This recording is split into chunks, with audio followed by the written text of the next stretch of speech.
ঠাণ্ডা দিনত এই বস্তুটো নাখালে ঠাণ্ডা দিনটো এনেই গ'ল বুলি ভাবিব লাগিব নহয়নে বাৰু? আগৰ ভিডিঅ' চোৱাসকলে গম পায় যে মই কলাক্ষেত্ৰ গৈছিলোঁ আৰু তাৰ পৰা আহি মই পালোঁহি খানাপাৰা। খানাপাৰা পাই ককা এজনে ধুনীয়াকৈ মাকৈ বেচি আছিলে।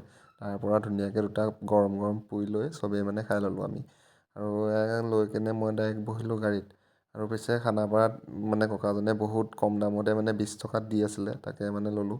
আৰু আহোঁতে মানে আমি এখন গাড়ী পালোঁ, মানে প্ৰাইভেট গাড়ী, তাতে মানে ধুনীয়াকৈ অলপ মেনেজ কৰি পইচাটো তাতে মানে আহি পালোঁহি জাগীৰোড। আৰু জাগীৰোড আহি মই ডাইৰেক্ট ধুবুৰীৰ পৰা কাপোৰবোৰ লৈ আহিলোঁ, মানে কালি যে ধুব দিছিলোঁ কাপোৰবোৰ, আৰু কাপোৰবোৰ পিছে বৰ ধুনীয়াকৈ ধুই দিলে।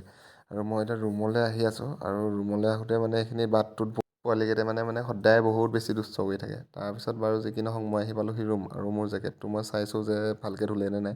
সঁচা কিন্তু দেই, খুৰাজনে বহুত বেছি ধুনীয়াকৈ ধুই দিলে, আৰু মানে একদম নতুনৰ নিচিনা হৈ গ'ল। ঘৰত ধুলে পিছে নহয়। আৰু এতিয়া মই আৰম্ভ কৰোঁ পেকিং। পেকিং মানে কিহৰ গম পাইছেই নহয়, কাইলৈ যাম ৰাঁচী।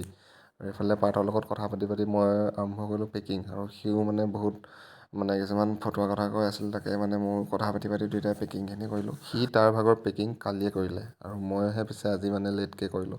আৰু এইকেইদিন চাগে মই ভালকৈ এডিট কৰি ভিডিঅ' দিব নোৱাৰিম। যি এটা ভিডিঅ' দিব পাৰোঁ তাকে ভালকৈ লাইক এটা কৰি দিব, আৰু এই ভিডিঅ'টো লাইক এটা কৰি দিব দেই।